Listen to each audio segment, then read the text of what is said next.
WhatsApp বাইডি বন্ডিরা, বানর দেখেছো কখনো? না দেখে থাকলে চিড়িয়াখানা যায় দেখে আসো। আমার দিকে সাইরাত তো মেলায় তাকাই রইছো কেন? দীর্ঘ 420 বছর পর মঙ্গল গ্রহ থেকে ফিরে আসা আমি আর আমার সজল ভাই যাচ্ছি আমাদের খুলনা জেলার দিঘলিয়া থানার লাখোয়াটি গ্রামে। লাখোয়াটি গ্রামে যাচ্ছি আমরা গাজী আব্দুর রব ভাইয়ের সাথে দেখা করতে এবং তাদের গ্রামটা ঘুরে দেখতে। আমরা মঙ্গল গ্রহে থেকে ফেরত আসা গরিবের দুই এলিয়েন নিজেরা নিজেদের পার্সোনাল হেলিকপ্টার নিয়ে বের হইছি। রাস্তার অবস্থা অতিরিক্ত ভালো হওয়ার কারণে আমরা আমাদের পার্সোনাল হেলিকপ্টার নিয়ে যে কোনো সময় পাশে থাকা আটলান্টিক মহাসাগরে আশ্রয় পড়তে পারি। রাস্তায় চলতে চলতে হঠাৎ করে আমার চোখের উপরে একটা কুকুর পড়ে গেল। এটাকে দেখে আমার মনে হলো চাঁদে প্রথমে যে কুকুরটিকে পাঠানো হয়েছিল সে মনে হয় আমাদের সাথে দেখা করতে পৃথিবীতে ফিরে এসেছে। এবার আমি হাঁটতে হাঁটতে পাশে থাকা আটলান্টিক মহাসাগরের উপরে বাঁশ দিয়ে তৈরি গরিবের হাওড়া ব্রিজের উপরে উঠে পড়লাম। আমি ব্রিজের উপর দিয়ে বেশি দূর গেলাম না, কারণ যে কোনো সময় খাল স্লিপ করে পায়ের উপর পড়ে যেতে পারে। কিছু দূর সামনে এগোতেই দেখলাম কিছু মানুষ রূপী অ্যানাকোন্ডা আটলান্টিক মহাসাগরে নেমে বড় সাইজের নীল তিমি ধরার আপ্রাণ চেষ্টা চালাচ্ছে। এটা নাকি তারা পিঁপড়াকে খাওয়াবে। এরপর দেখলাম ছোট দুইটা এলিয়ান বড় এলিয়ানদের জন্য খাবার নিয়ে যাচ্ছে। পাশেই দড়ি দিয়ে বাঁধা ছিল ছাগলের মতো দেখতে কিছু প্রাণী। পাশে থাকা গাছটিতে আমের মতো কিছু ফল ঝুলছিল। এগুলো দেখে আমার লক লক গুলো জিব্বা করছিল আর মনে মনে আমার গাল বেয়ে ঝোল পড়ছিল।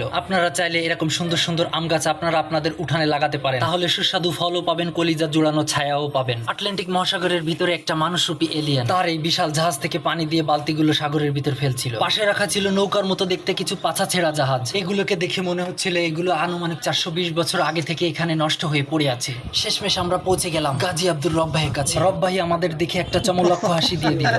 এরপর রব ভাই আমাদের দুই এলিয়ানকে তার ক্যামেরায় বন্দি করে নিল। মনে মনে ভাবছিলাম ক্যামেরায় তো ভাই আমাদের বন্দি করে নিল, তবে এখান থেকে আমরা বের হব কিভাবে? ভাই আমাদের সাথে করে নিয়ে তাদের গ্রামের এক পুরানো পাপড় গাছের কাছে নিয়ে গেল। গাছটা দেখে আমি লোভ সামলাতে না পারে ধাপ্পা লাফ দিয়ে গাছের উপর ঠেলে উঠলাম। গাছের উপর উঠে দেখি গাছের ডালে বড় বড় গর্ত। গাছটির ডালের গর্তগুলোতে যতটা জায়গা ছিল ততটা জায়গা আমার গার্লফ্রেন্ডের মনেও ছিল না। এত সুন্দর পরিবেশ দেখে মন চাচ্ছিল এই গাছের ডালের উপর বসে আমি হাইড়ে গলা ছেড়ে দিয়ে একটা গান গাই। গান গাইতে গিয়ে হঠাৎ করে মনে পড়ে গেল এই গ্রামের কুকুরগুলোর কথা, কারণ তারা আমার গান শুনে মুগ্ধ হয়ে আমাকে হায়ার করে নিয়ে যেতে পারে। নিচ থেকে গাছের গর্তটা আমরা যতটা বড় মনে করেছিলাম ততটা বড় নয়, তার থেকেও আরো বড়। এখন এই মুহূর্তে যে আমার এই ভিডিওটা দেখছে, আসুন আমরা দুজন মিলে এই গর্তের ভিতর ঢুকি। তবুও মনে হয় আপনার আমার গোশত দিয়ে এই গর্ত ভরবে না। চাইলে আপনি গাবলা গাবলা ভাত খেয়ে শরীরের গোশ বৃদ্ধি করে এই গর্তের ভিতর ঢুকতে পারেন। ওই যে দেখুন আমাদের মধ্যে সব থেকে ছোট্ট এলিয়ান গাছের মগডালে উঠে দাঁত বের করে সিটকিয়ে পড়েছে। রব ভাই আর আমি বিভিন্ন ধরনের স্টাইলে পোজ পাস দিয়ে ছবি তোলার চেষ্টা করছিলাম। কখনো যদি আমার সামনে ক্যামেরার ঝলকানি পড়ে তখন কিন্তু আমার ভাব 10 গুণ বেড়ে যায়। আর ক্যামেরা দেখা মাত্র আমি দাঁত মুখ বের করে দিয়ে কেলিয়ে পড়ি।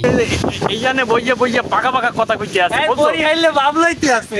মুই আসলে বড়ি আইলে ভাব লইলেও বড়ি আনলে আমার শৌর বাড়িও না আমার বাপের বাড়িও না, বুঝছো? কি বড়ি হাল তোমার খোদা। এইখানের মনটা দেখে আমার পরিবেশটা খুব ভরে যাচ্ছিল। এই গাছটার বয়স আনুমানিক কত হতে পারে আপনারাই বলেন। আপনাদের যদি কারো জিন ভূত না দেখার ইচ্ছা থাকে তাহলে রাত 12টার পর এখানে চলে আসবেন। এইরকম সুন্দর সুন্দর প্রাকৃতিক পরিবেশ পেতে।